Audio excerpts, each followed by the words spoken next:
اسلامی بھائیوں، شب برات کے اندر 5 خصوصیات کو بیان کیا جاتا ہے۔ شب برات کے اندر 5 خصوصیات کو رکھا گیا ہے۔ اب وہ 5 خصوصیات کون سی ہیں؟ جی ہاں، شب برات کی رات تو آنے والی ہے، ہمیں پتہ بھی ہونا چاہیے کہ یہ جو رات آ رہی ہے، اس رات کے اندر رب تعالیٰ نے کیا کیا خصوصیات رکھی ہوئی ہیں۔ نمبر 1، امام فخر الدین رازی رحمۃ اللہ تعالی علیہ تفسیر کبیر کے اندر فرماتے ہیں کہ شب برات کے اندر 5 خصوصیات کو رب تعالیٰ نے رکھا ہے۔ نمبر 1، فرمایا کہ اس رات کے اندر حکمتوں کو تقسیم کر دیا جاتا ہے، بانٹ دیا جاتا ہے حکمتوں کو، کہ اس رات کے اندر مثال کے طور پہ آنے والا جو سال ہے، اس رات کے اندر بندے کو کتنا رزق دینا ہے، یہ تک لکھا جائے گا، تقسیم کیا جائے گا۔ اس سال جو آنے والا سال ہے، کیا یہ بندہ اس سال جیے گا یا مرے گا، اس کی وفات کا دن بھی لکھا جاتا ہے۔ اور اسی کے ساتھ ساتھ کہ اللہ پاک نے اس کے حق میں حج کرنا لکھا ہے یا نہیں لکھا، یہ بھی لکھا جائے گا شب برات کی رات۔ تو مطلب کہ لوگوں کی قسمت کا فیصلہ کیا جاتا ہے اس رات کے اندر۔ تو جو اس رات کو عبادت کے اندر گزارتے ہیں، نیکیوں والے کاموں کے اندر گزارتے ہیں، تو اللہ تبارک و تعالیٰ اس رات کے اندر اس کے لیے اچھے فیصلے فرماتا ہے۔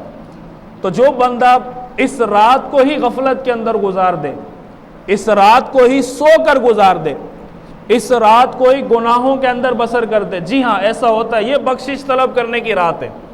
لیکن لوگ کیا کرتے ہیں، اس راتوں کے اندر پٹاخے جو ہے وہ بجانا شروع کر دیتے ہیں، آگ جو ہے وہ جلانا شروع کر دیتے ہیں، راتوں کو جو ہے وہ آوارہ گردیاں کرنا شروع کر دیتے ہیں، بائکوں پہ جو ہے نا وہ مسلمانوں کو تکلیف اور ون ویلنگ کا سسٹم کیا جاتا ہے باقاعدہ، شرابیں جو ہے وہ عام جام پی جاتی ہیں بڑے بڑے شہروں کے اندر۔ ارے مسلمان، یہ رات تو ایسی رات تھی کہ اس رات کے اندر تجھے عبادت کرنی چاہیے تھی، یہ رات تو ایسی رات تھی کہ اس رات کے اندر تو روتا اور رب تعالیٰ کے سامنے اپنی بخشش طلب کرتا، اللہ پاک کو راضی کرنے کی کوشش کرتا، لیکن تو ایسا نہ کر سکا، اور الٹا اللہ تبارک و تعالیٰ کی نافرمانی والے کام تم نے شروع کر دیے۔ تو فرمایا کہ اب ایسے بندے کا جو فیصلہ ہوگا پھر وہ کچھ اور ہی ہو چکا ہوتا ہے۔ جی ہاں، یہ ہم نے کتابوں کے اندر پڑھا ہے کہ بہت سارے لوگ اپنی آخرت کو بھول کر بیٹھے ہوتے ہیں، قبر کو بھول کر بیٹھے ہوتے ہیں، مکان جو ہے وہ تیار کر رہے ہوتے ہیں، پیسہ بنانے کے چکروں کے اندر ہوتے ہیں، اپنی آخرت کو بھول جاتے ہیں۔ لیکن یہی جب شب برات کی رات آتی ہے، جس مکان کو یہ بنا رہا ہے آخرت کو بھول کر، شب برات کے اندر لکھ دیا گیا کہ یہ بندہ اس مکان کے اندر نہیں رہے گا، اس کا انتقال ہو جائے گا اور یہ قبر کے اندر جا کر سو جائے گا۔ تو جس مکان، جس قبر کی ہم نے تیاری کر لی تھی، تو وہ بھول جاتا ہے بندہ۔ تو فرمایا کہ یہ شب برات کی ایک خصوصیت یہ ہے کہ اس رات کے اندر بندے کے بارے میں فیصلہ لکھا جاتا ہے کہ یہ بندہ بدبخت ہوگا، یہ بندہ خوش بخت ہوگا، یہ بندہ نیک ہوگا یا گناہگار ہوگا، اس کو رزق کتنا دینا ہے۔ تو آپ کی قسمت کا فیصلہ یہ آپ کے ہاتھ میں ہے کہ اگر آپ اللہ کو راضی کرنے والے کام کرتے ہیں تو انشاءاللہ آپ کے بارے میں اچھے فیصلے کیے جائیں گے۔ لیکن اگر آپ اللہ کو ناراض کرنے والے کام کریں گے یا اس رات کو ہی غفلت کے اندر سو کر گزاریں گے تو آپ کے بارے میں کچھ کا کچھ جو ہے وہ لکھ دیا جائے گا۔ بہرحال دوسری یہ ہے کہ اس رات کے اندر خصوصی عبادت کے فضائل کو بیان کیا جاتا ہے کہ جو بندہ اس رات کے اندر فرض نمازیں پڑھتا ہے، نوافل پڑھتا ہے، ذکر و اذکار کرتا ہے تو خصوصی برکتیں اس کو حاصل ہوتی ہیں۔ اب وہ کون کون سی برکتیں ہیں انشاءاللہ آگے نیکسٹ ویڈیو کے اندر میں بیان کروں گا کہ اس رات کی ایک فضیلت کیا ہے، اس کو کون سی فضیلت حاصل ہوگی، انشاءاللہ نیکسٹ ویڈیو کا آپ انتظار کیجئے گا۔ کہ اللہ کریم اس رات کے اندر رحمتوں کو نازل فرماتا ہے، یہ خصوصیت ہے شب برات کی رات کی کہ اللہ کریم کی جو رحمت ہوتی ہے وہ چماچم اپنے بندوں پر نازل ہو رہی ہوتی ہے، رحمتیں نازل ہو رہی ہیں، چھم چھم بارشیں بھی ہو رہی ہیں۔ اب یہ ہم پر ڈیپینڈ کرتا ہے کہ ہم کتنی رحمت کو لوٹ لیتے ہیں، یہ ہمارے اوپر ہے۔ اللہ پاک تو رحمتوں لٹا رہا ہے، لیکن ہم کتنا لوٹتے ہیں یہ ہمارے اوپر ڈیپینڈ کرتا ہے۔ چوتھی خصوصیت کہ اس رات کے اندر امت مسلمہ کی بخشش کر دی جاتی ہے۔ اللہ کریم اس رات کے اندر بنی کلب کی بکریوں کے بالوں کے برابر لوگوں کو جہنم سے آزادی عطا فرماتا ہے۔ اب یہ بنی کلب فرمایا کہ یہ عرب کا ایک قبیلہ تھا جو کہ بکریاں زیادہ رکھا کرتا تھا، ان کے پاس ہوتی ہی بکریاں تھیں۔ تو اب ایک بکری کے اندر کتنے بال ہوتے ہیں کوئی بندہ گن نہیں سکتا، اندازہ نہیں کر سکتا، اور ان کے پاس تو بے شمار بکریاں ہوا کرتی تھی بنی کلب کے قبیلے کے پاس۔ تو فرمایا کہ ان کی بکریوں کے بالوں کے برابر اللہ کریم اس رات کے اندر یعنی شب برات کے اندر اللہ پاک مسلمانوں کو جہنم سے آزادی عطا فرماتا ہے۔ لیکن ابھی بھی بہت سارے ایسے بد نصیب یا بد قسمت ہم کہہ لیں لوگوں کو کہ جن کی بخشش اس رات کے اندر نہیں ہوتی۔ مثال کے طور پہ جو شراب کا عادی ہے، روایتوں کے اندر آیا اس کی بخشش نہیں کی جائے گی۔ والدین کی نافرمانی کرنے والا ہے، اس کی بخشش نہیں کی جائے گی۔ اسی طریقے سے جو ہے وہ زنا کا عادی ہے، رشتہ داروں کے ساتھ قطع تعلقی کرنے والا ہے، رشتہ داروں سے دنیاوی رنجش کی وجہ سے بات چیت نہیں کرتا، یا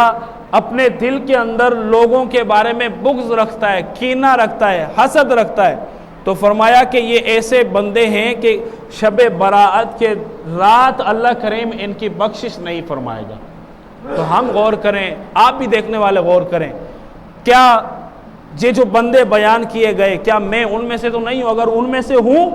تو پھر جلدی سے میں نے جو ہے وہ یہ کام کرنے ہیں تاکہ اللہ کریم ہمارے بخشش فرما دے۔ نیکسٹ ویڈیو کے اندر ہم یہ بیان کریں گے کہ شب برات آنے والی ہے، اور اس شب برات آنے سے پہلے ہمیں کون سے کام کرنے چاہیے، چونکہ ابھی 3 دن 2 دن باقی ہیں، تو ان 3 دن 2 دن آنے والی شب برات ہے، تو اب ہمیں کیا کیا کام کرنے چاہیے۔ اور 5ویں جو ہے وہ خصوصیت جو شب براءت کو حاصل ہوئی وہ یہ ہے کہ اللہ کریم نے اس شب براءت کی رات حضور نبی کریم علیہ السلام کی شفاعت کو مکمل فرمایا تھا۔ اب وہ کیسے مکمل فرمایا تھا انشاءاللہ اگلی ویڈیو کے اندر ہم سنتے ہیں۔ تو پیارے مکمل کیا گیا تھا، روایتوں کے اندر آیا کہ حضور نبی کریم علیہ السلام نے 12 شعبان المعظم کو رب تعالیٰ کی بارگاہ میں عبادت کی، رب تعالیٰ کی بارگاہ میں سجدہ ریز ہوئے کہ یا اللہ میری امت کو میرے حوالے کر دے۔ تو فرمایا کہ اللہ کریم نے آدھی امت کا جو 1/3 حصہ ہوتا ہے وہ حضور علیہ السلام کے حوالے کر دیا کہ آپ کی جو امت کا معاملہ ہے وہ آپ کے ہاتھ کے اندر ہے۔ فرمایا کہ 1/3 امت آ گئی، پھر 13 شعبان المعظم کو پھر رب تعالیٰ کی بارگاہ میں آپ نے سجدہ ریز کیا، اللہ کی عبادت کی، اللہ پاک نے آپ کی امت کا 1/3 حصہ آپ کو عطا فرما دیا گیا۔ پھر 14 شعبان المعظم کی رات آئی تو آپ نے پھر رب تعالیٰ کی بارگاہ میں سجدہ ریز ہوئے اور دعا کی کہ یا اللہ میری امت میرے ہاتھ میں کر دے، میری امت میرے سپرد کر دے، میری امت کا جو معاملہ ہے وہ میرے ہاتھ میں ہونا چاہیے کہ میں چاہوں تو اپنی امت کو شفاعت کروا کے جنت کے اندر لے جاؤں۔ تو فرمایا کہ اب یہ 3 حصے امت کے ہو گئے، ایک حصہ رہتا ہے۔ تو فرمایا پھر اگلی رات آتی ہے 15 شعبان المعظم کی رات، شب براءت کی رات،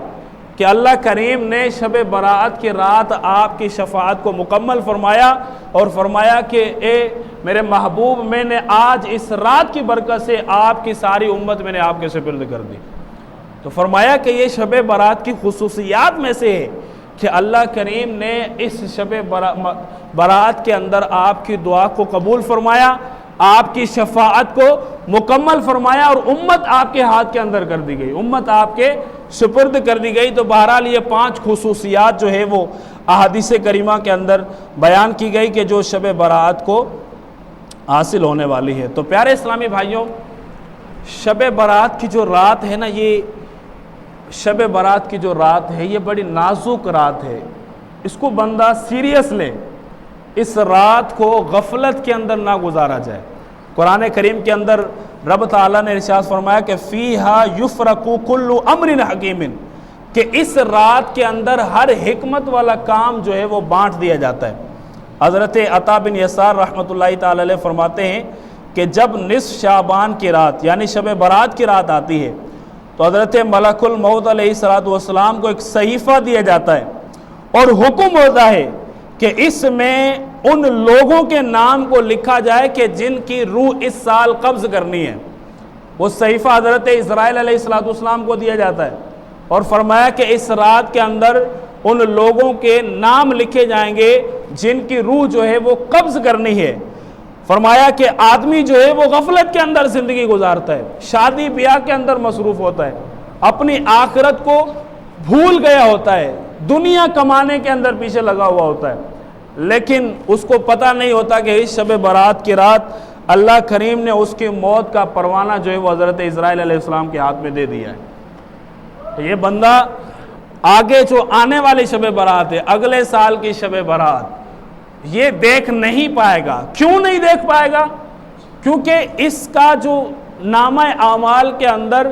موت جو ہے وہ لکھ دی گئی ہے۔ تو پیارے اسلامی بھائیوں، آپ کی عمر کے اندر برکت بھی ہو سکتی ہے، آپ چاہیں تو آپ کی قسمت کے اندر اچھے اچھے فیصلے بھی کیے جا سکتے ہیں، لیکن وہ اس وقت ہوں گے کہ جب آپ اس شب برات کی رات کو عبادت والے کاموں کے اندر گزاریں گے۔ تو اللہ کریم ہم سب کو اس عبادت، اس رات کی برکتیں عطا فرمائے۔